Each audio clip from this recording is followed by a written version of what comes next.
As I'm sure everyone in the Poke community knows, Paldea is based on Spain and makes references to Plato's story of Atlantis. But did you know that the stories of Atlantis share themes and possibly origins with many other ancient tales, like the myth at the Egyptian temple of Edfu, Mesoamerican flood myths, the Mayan Popol Vuh, the Torah, and the Bible? And did you know that the stories of Atlantis were also behind the events of World War II, which led to a ruinous disaster for Japan and the history of humankind? And all of this is referenced by Pokémon Scarlet and Violet? Could the Japanese creators of these games really be putting all of this adult content into children's games? I'll prove that they are, and explain why they're doing it. What are they trying to tell us? Enrolled in the Paldean academies, we are bestowed with the wisdom required to understand these ancient myths, which has been passed down through three main real-world historical figures: Plato, Carl Jung, and Admiral Richard E. Byrd. Countless direct references to their books are made throughout the games. There's a very clear line of thought that starts with Plato, is continued by Carl Jung, and is now picked up by the plots of Scarlet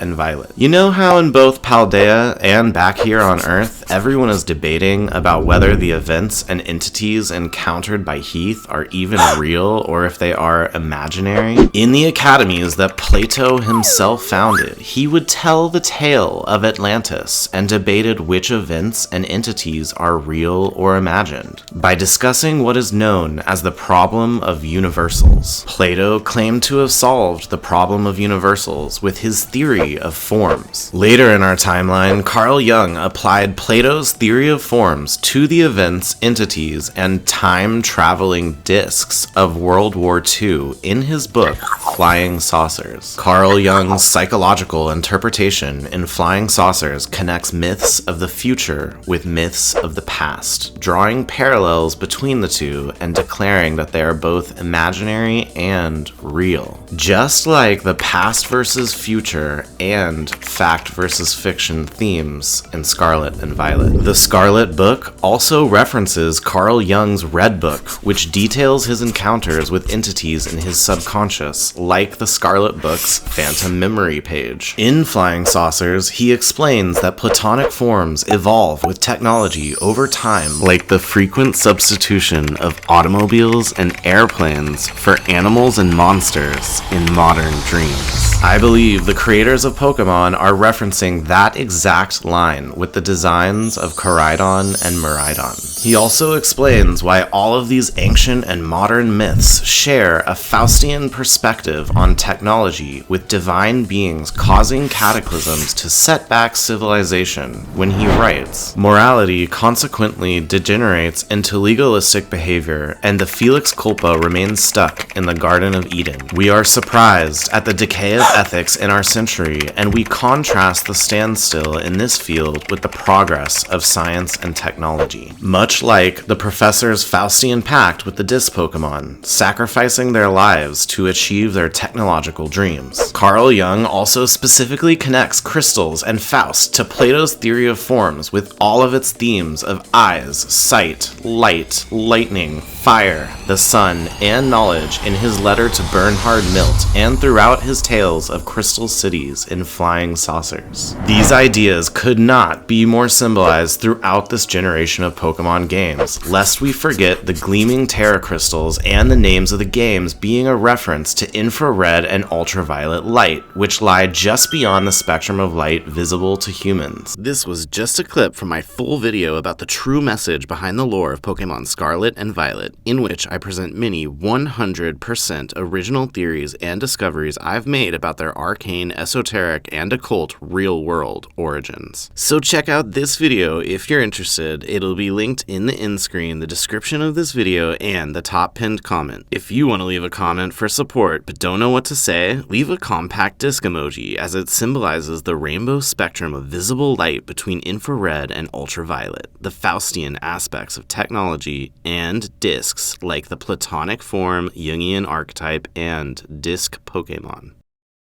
Welcome aboard, Vessel X